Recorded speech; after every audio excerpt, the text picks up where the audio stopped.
Good morning, everybody. Day one, first full day, I should say.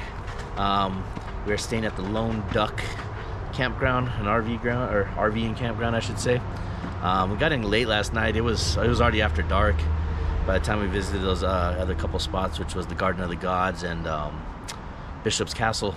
But definitely an interesting day in. It was a long day. We left at probably about 9:30 in the morning and didn't actually get to the campground till about 9 o'clock last night. So almost a 12-hour trip all in all, driving, and then, you know, of course, making all those pit stops. Stopped for gas once. But here we are at this campground. I'll probably give you a little tour of the campground. And then today we are going to go see some sort of waterfall, Graffiti Falls, I think, or Graffiti Fall. And then ultimately going to go to Pikes Peak too. So we'll see how the new RV does climbing all the way up to 14,000 feet to Pikes Peak. So keep on watching, and we'll see how this day goes.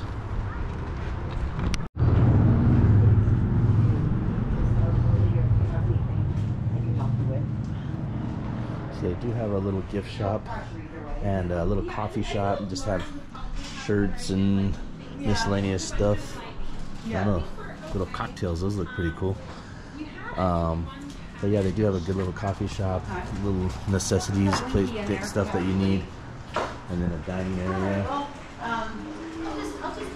They also have an arcade that's open 24 hours.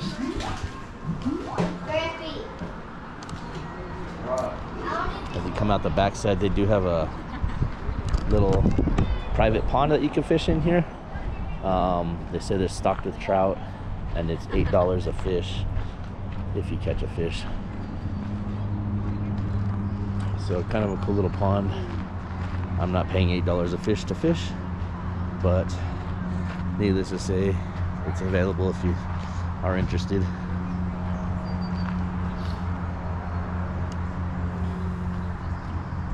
Swimming pool, heated to 85 degrees. Looks nice and clean. So something else you could do while chilling in the RV park. I'll have to get the pricing on it. I didn't pay for it, but I think it was about $100 a night for the RV park. And the only thing is, we don't have sewer hookups. We do have water and electric, but they do have a sewer dump station. So just, they don't have sewer at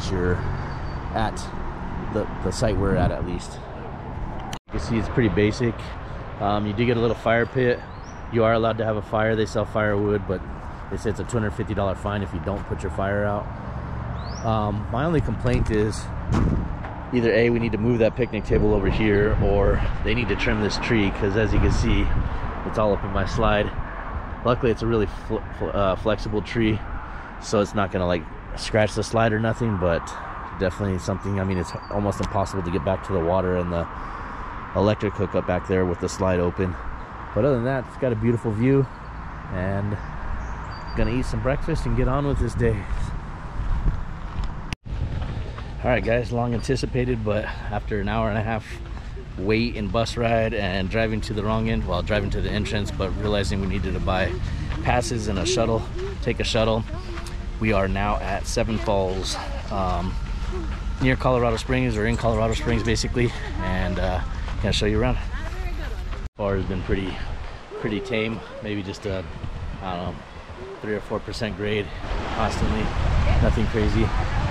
Still walking up to the falls, but there is a really nice stream that runs next to this, to the side of the walkway or the roadway up to the falls, which has tons of like little waterfalls, as you can kind of see. More just, I guess you could call it waterfalls, but anyways, really beautiful spot. I did see some trout, which it is private property, unfortunately, but definitely makes me want to break out the fly rod. So anyhow, gonna keep on getting up the trail and see what we could get into up here. So these are the steps I saved myself walking by taking the elevator. They do have zip lines too, which I don't know if you can see the platform here and here. It goes all the way across, and they have one that's even higher up, so I'm sure it's a big set of zip lines, which if I had more time would probably be pretty interesting to do. But in the meantime, we're here. Okay, so option number one for the first observation deck is 180 stairs all the way up to that observation platform up there, but luckily this one has an elevator option, which is what we're gonna do, because then that one up there on the far hill is 245 steps, and that one's questionable if we're gonna do that one or not. But anyways, at least this one has an elevator option going in.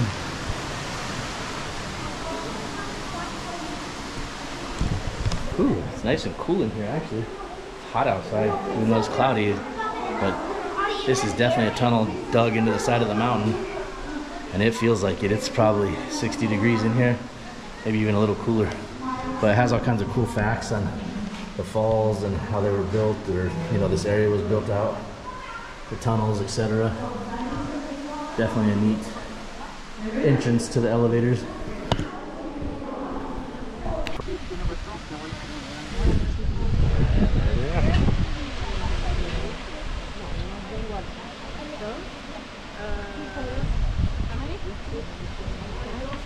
They called Seven Falls all together, so there's not actually 7 different locations, just all 7 falls located in one with 7 different names. They do light up at night, but I don't think we'll be here at night, unfortunately. But it would definitely be interesting to see at night. So this is the bottom view of the waterfalls. As I was mentioning earlier, you could take all those steps up there, 250 some steps to the top of the falls to get a view of the upper part of the falls.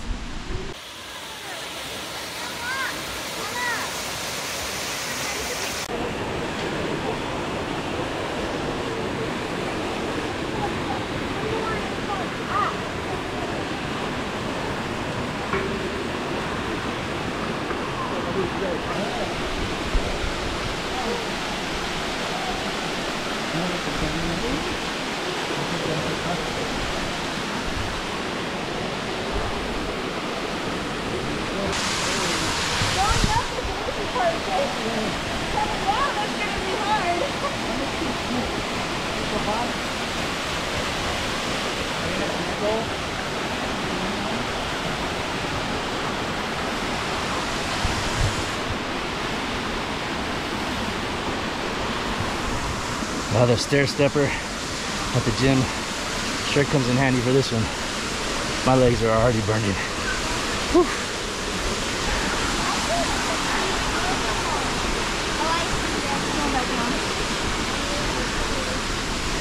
Well, how did they get up here? I started walking. So this is the first platform with the first set of falls.